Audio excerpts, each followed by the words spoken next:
hope everybody's safe and well. Feels nice to be back in England, Preston, hometown, home, comforts, you know, loved ones, and sort of get back to my responsibilities.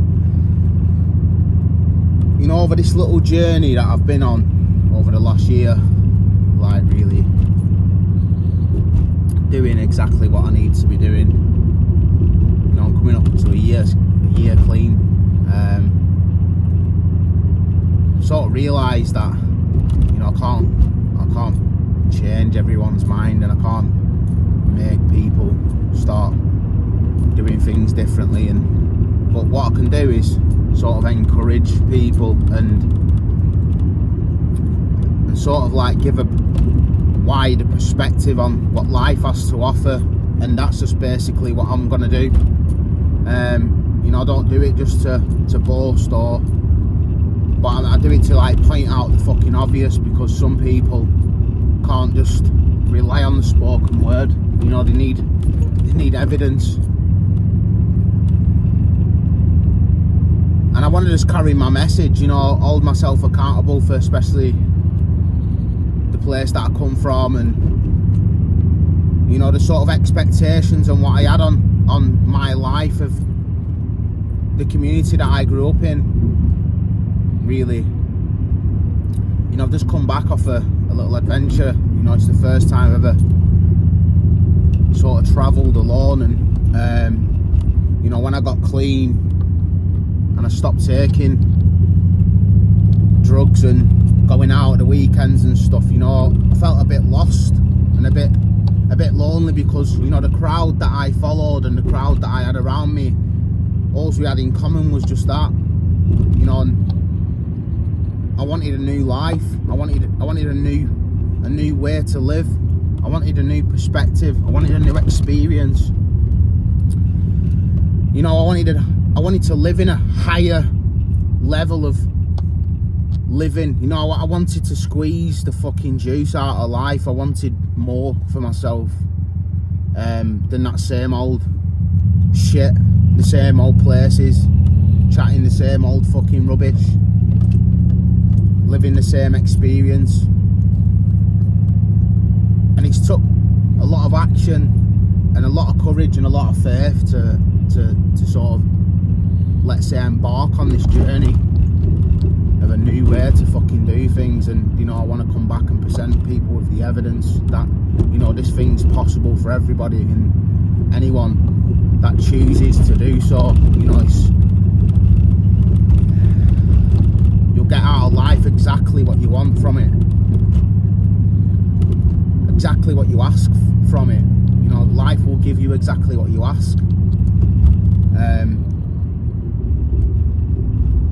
See, I used to go out at the weekends, and I used to, you know, think about, I'd say about 8 pints or something, and, you know, God knows how much I'd spend on recreational drugs.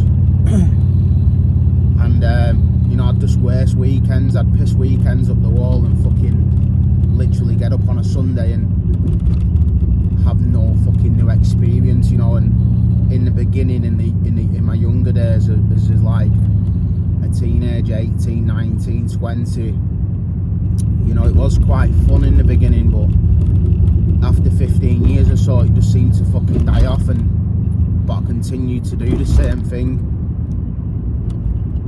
And, you know, just sort of in my heart of all hearts, I knew that there was more to life than just doing that.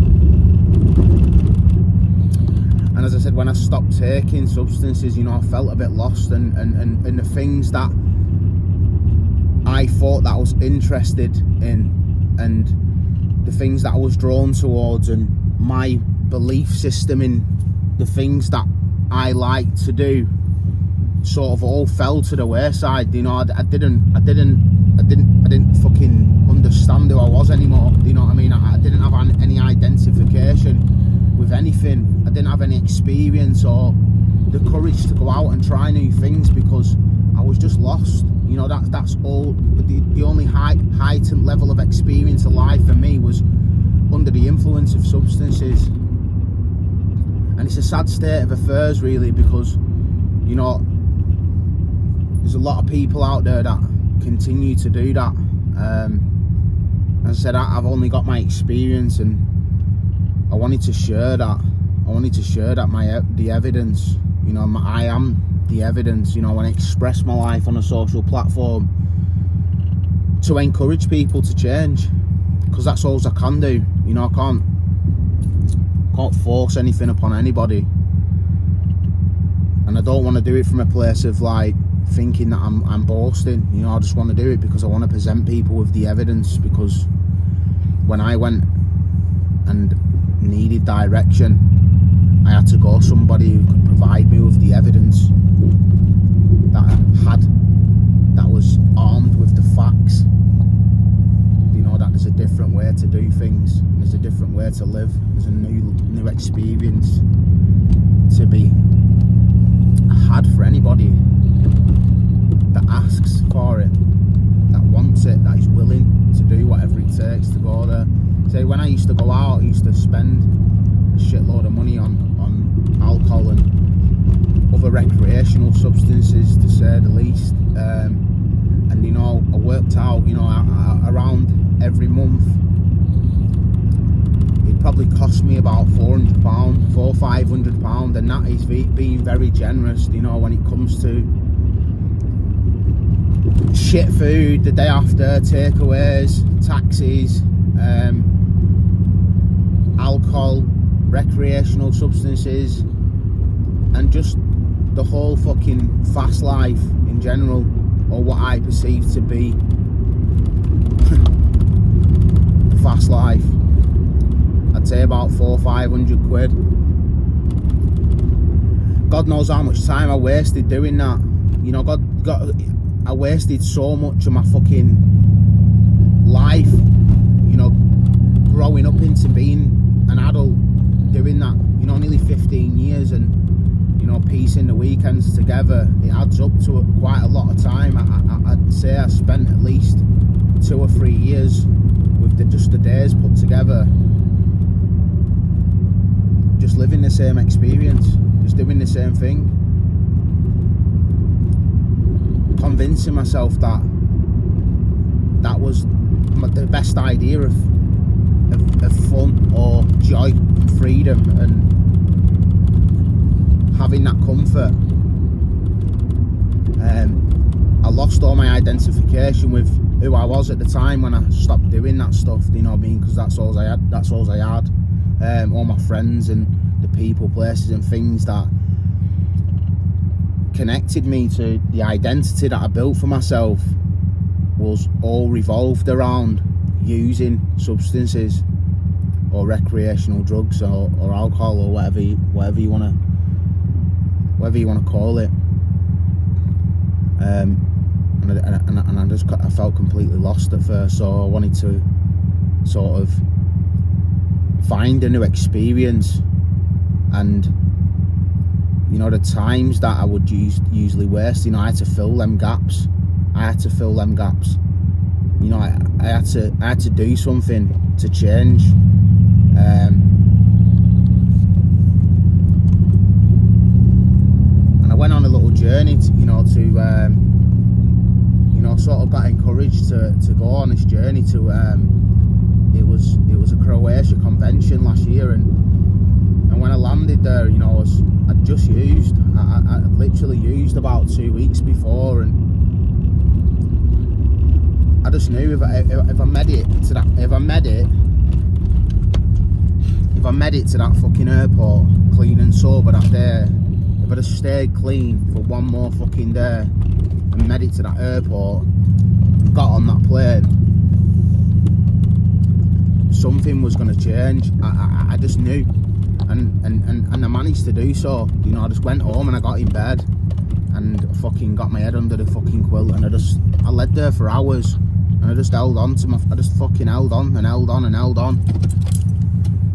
And the morning come and I got picked up and I went to Croatia, and it didn't cost that much money, you know, considering the amount of time and money that I wasted on substances. And in the past, you know, it didn't really cost that much money. You know, all I needed to do was just make it there, just get there, you know, and I knew that my life would be in the hands of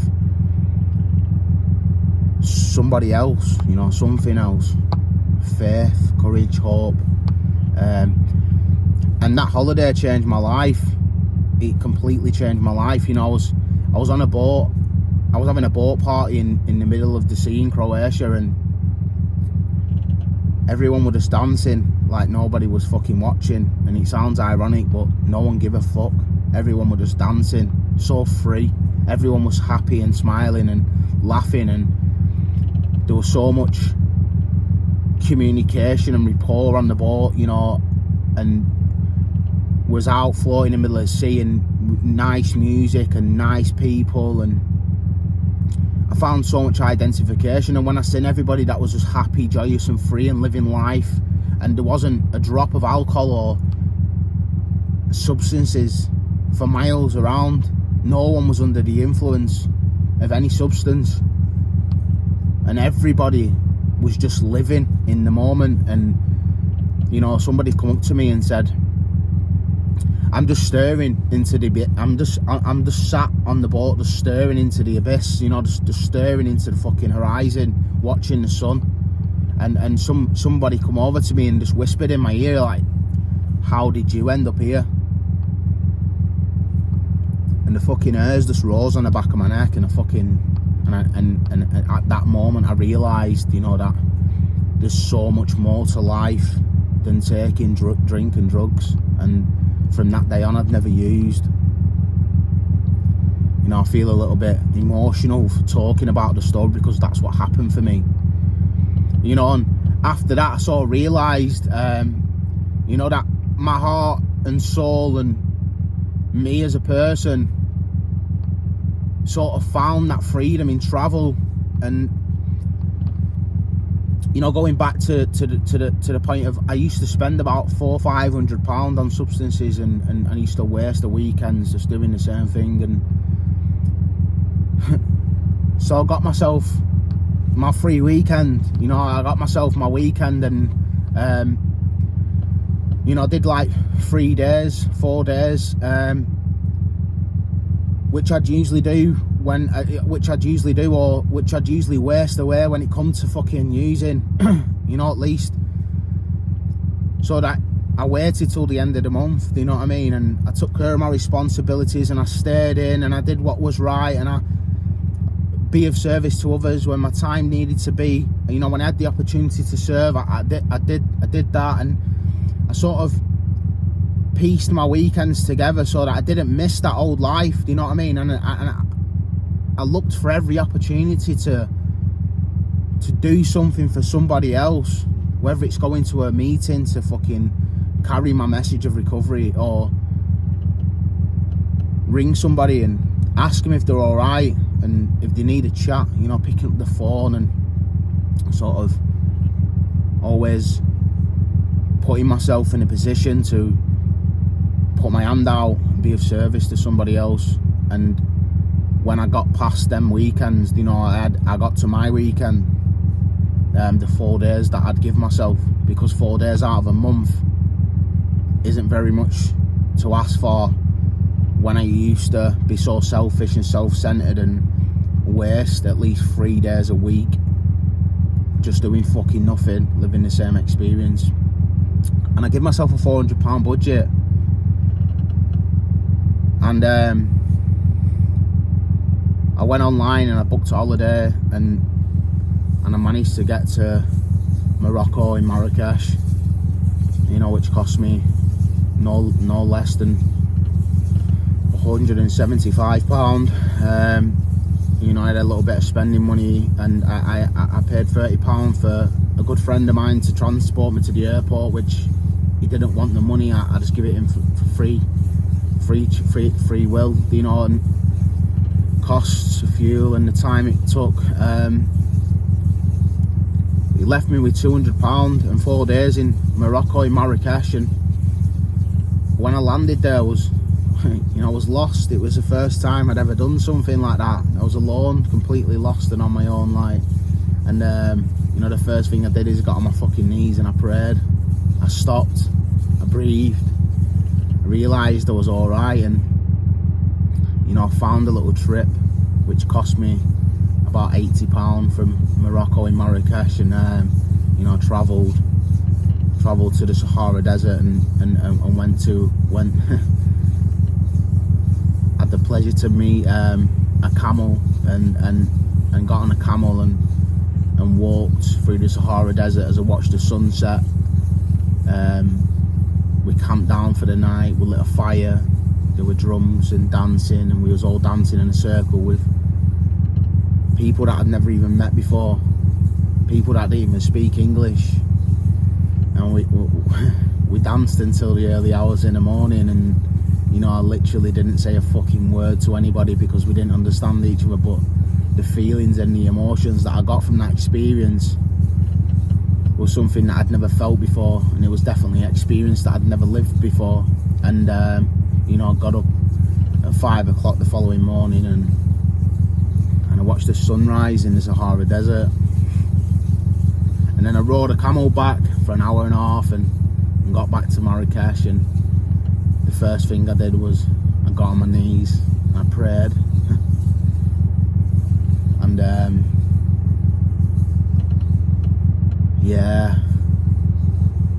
I can't believe that I did something which was, you know, it's sort of like bucket list sort of stuff, you know, watching the sunset and the sunrise in the Sahara Desert, praying and meditating and stargazing,